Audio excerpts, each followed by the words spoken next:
All names, characters, and events in this story are entirely fictional and created for entertainment purposes only. If this is your first time here, the link to part 1 is in the description. Start there. But here's what you need to know to follow along. My name is Daniel, 39, married to Valerie for 12 years. We have a son named Matteo. He's 12 years old. And 11 months ago, a DNA test confirmed that Matteo is not my biological child. In part 1, I told you how I found out. The message I wasn't supposed to see. The location history I wasn't supposed to check. The family meeting where my father-in-law Albert used the word bloodline in a way I couldn't quite let go of. The photo album. The half-finished sentence. The look between two sisters. And the phone call to Valerie's brother Marco. That ended with 5 seconds of silence and a click. By the end of part 1, I had been awake all night. And I had a lawyer to call in the morning. What Frank told me that morning is where part 2 begins. Frank has been a family law attorney for 23 years. I found him through a colleague at work who had been through a divorce 3 years earlier. He described Frank as the kind of person you want to be honest with. Because he's going to be honest with you even when you don't want him to be. That turned out to be an accurate description. I sat down across from him and told him everything. All of it. From the beginning. The test. The message. The location history. Albert's will. Marco's silence on the phone. Matteo. Everything. Frank listened without interrupting once. He took notes in a small notebook with a pen that looked like it had been used for 1,000 cases. When I finished, he put the pen down, leaned back, and looked at me for a moment.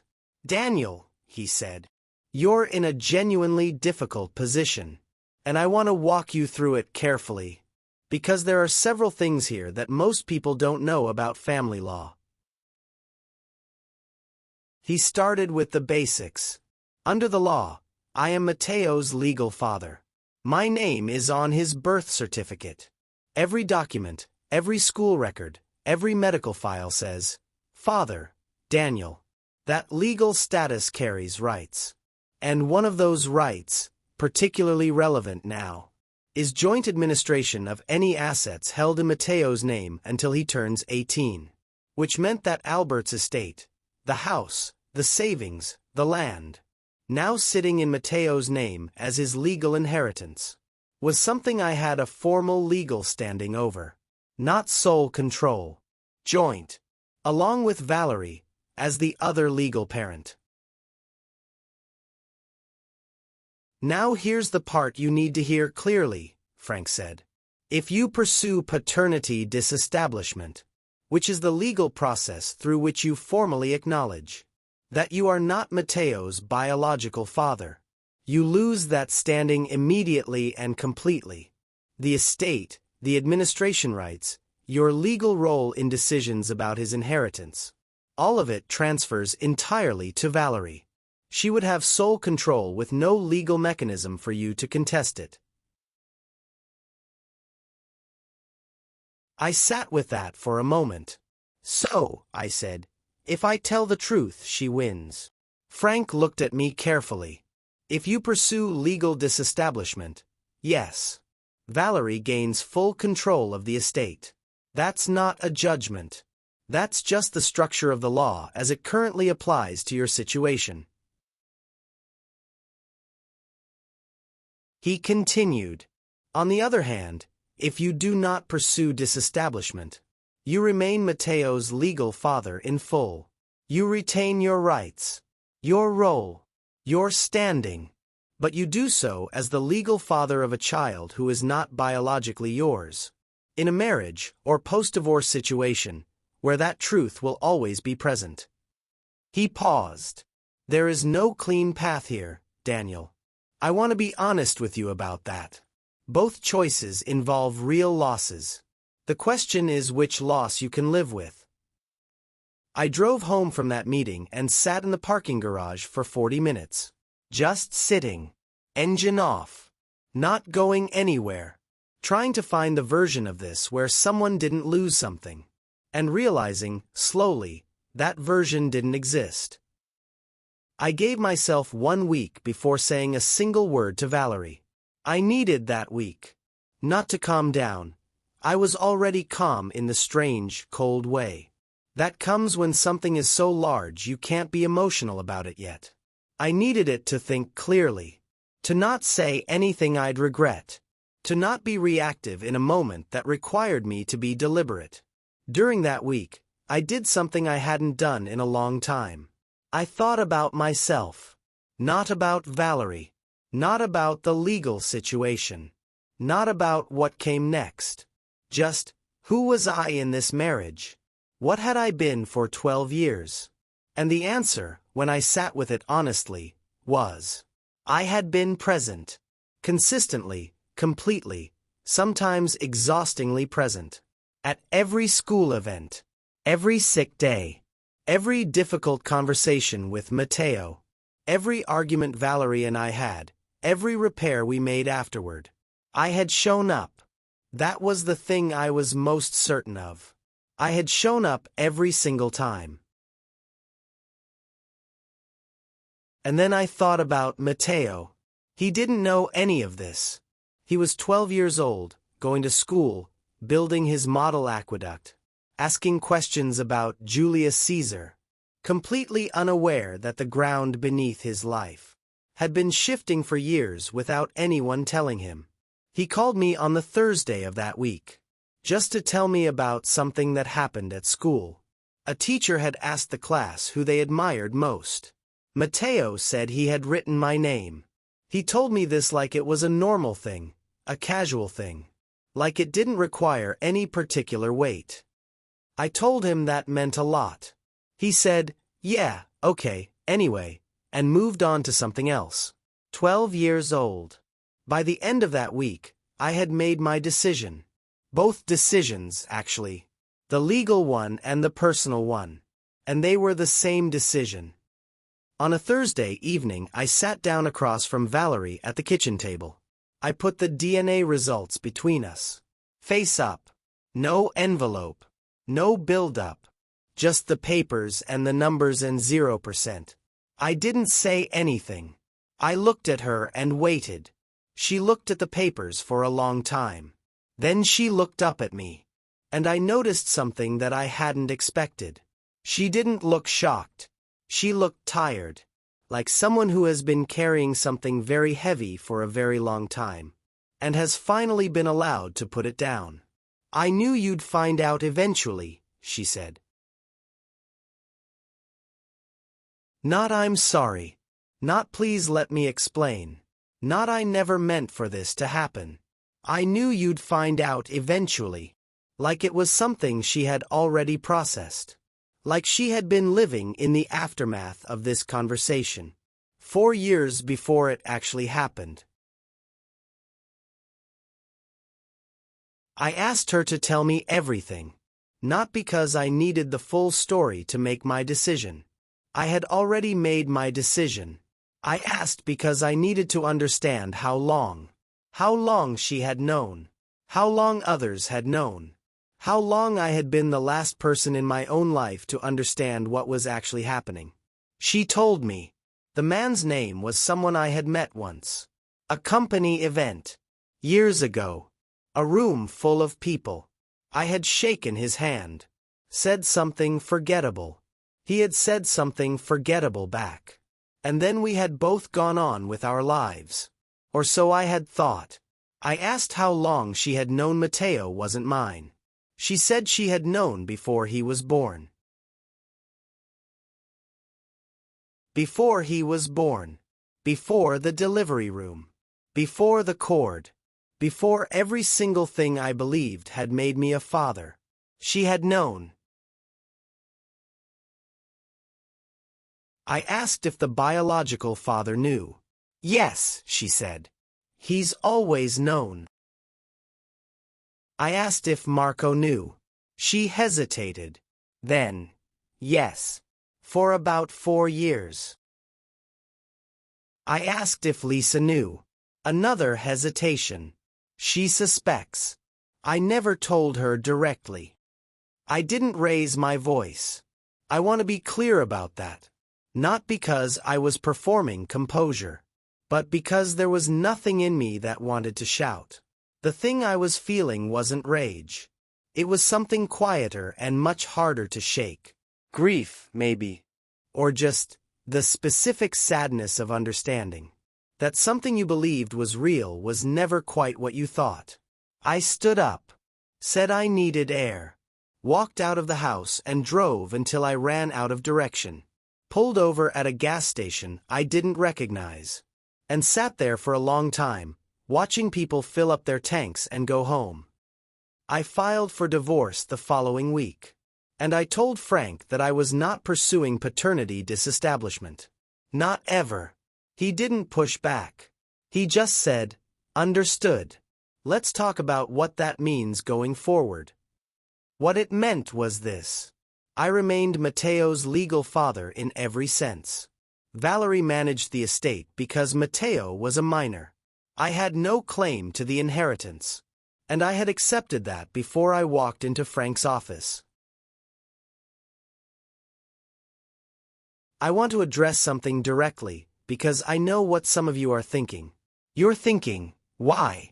Why would you give up those rights? Why would you let her have control of everything? After everything she did, why would you protect her by staying silent? The answer is Matteo, and only Matteo. If I disestablished paternity, I became a stranger to him legally. No rights, no standing, no formal role. And Matteo was 12 years old. 12-year-olds don't navigate legal abstractions. They navigate the presence or absence of the people they love. The estate wasn't mine to begin with. Albert had left it to his grandson. Whatever I thought about the circumstances, that grandson was Matteo, and I wasn't going to take something from Matteo to win a point in a fight that wasn't his fault. The divorce process took 4 months. No major conflict. No ugly courtroom days. Just 2 people untangling 12 years of shared logistics. Valerie moved to her sister's apartment. I stayed in the house until it sold. Then I moved into a 2-room apartment 12 blocks from where I grew up. During those 4 months, I kept my schedule with Matteo exactly as it had always been. Every morning I could. Every afternoon I could. Homework. Dinner. The model aqueduct. Every question about Roman history that I genuinely could not answer, and had to look up while he waited, arms crossed, slightly impatient. He knew his parents were separating. He didn't know why. He knew enough not to ask too many questions. The way kids sometimes sense that there are answers they're not ready for. But he never pulled away.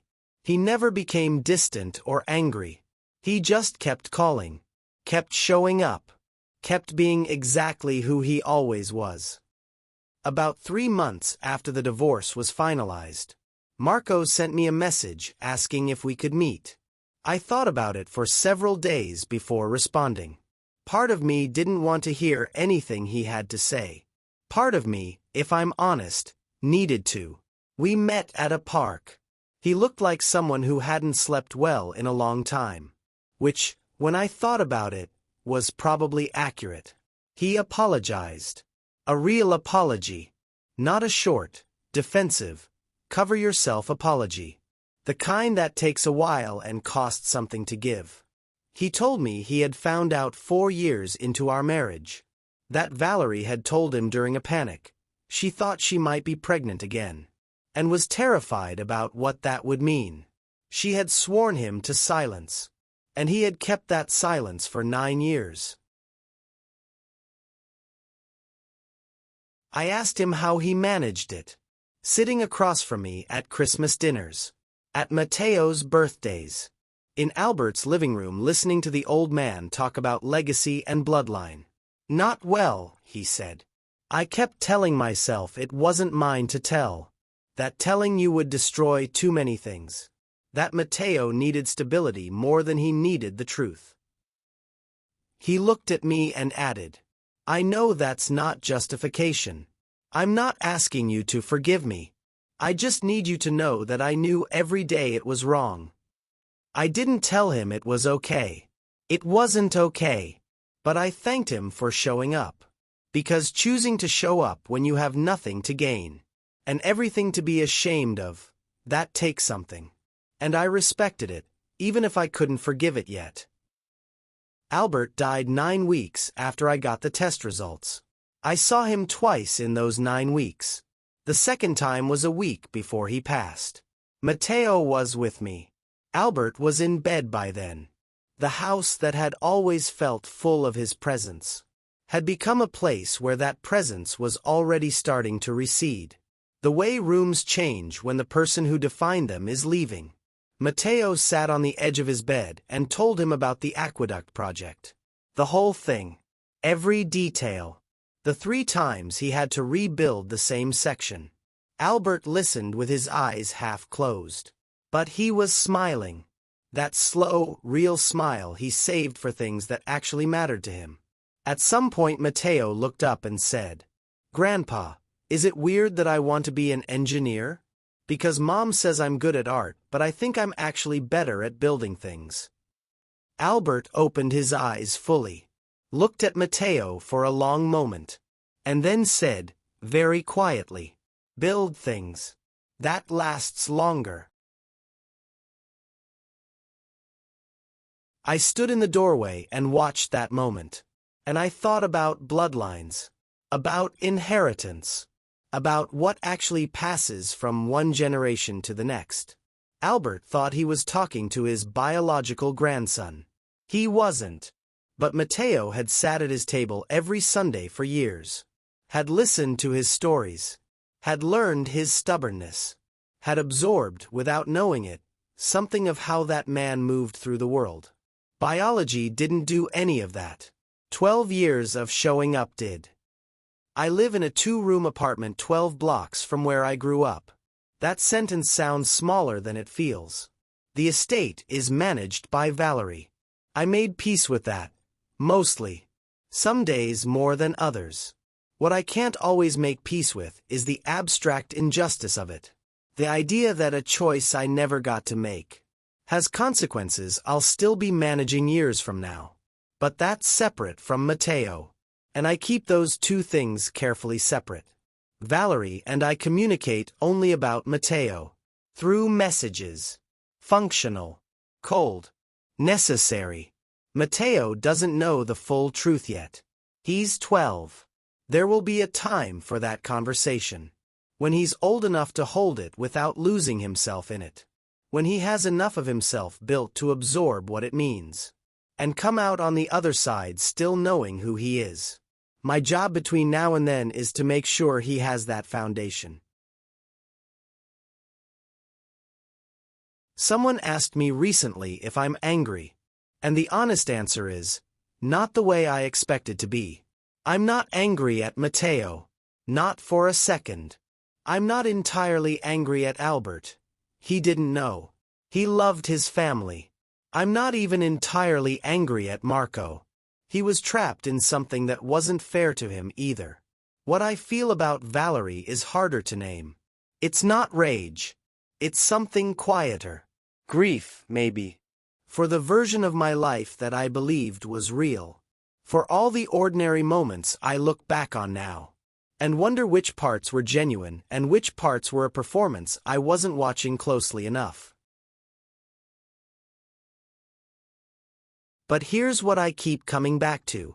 Last Saturday, Matteo called me at 9 in the morning. He wanted to show me something on his phone. A documentary about Roman aqueducts he had found. Dad. They had pressurized water systems in the 1st century BC. Do you understand how insane that is? I told him that I did understand how insane that was. That is not grief. That is the only thing that was real all along. If this story meant something to you, leave it in the comments. I read all of them. And if you know someone going through something like this, someone who needs to hear that it's possible to come out the other side, maybe send this their way. I'll see you in the next one.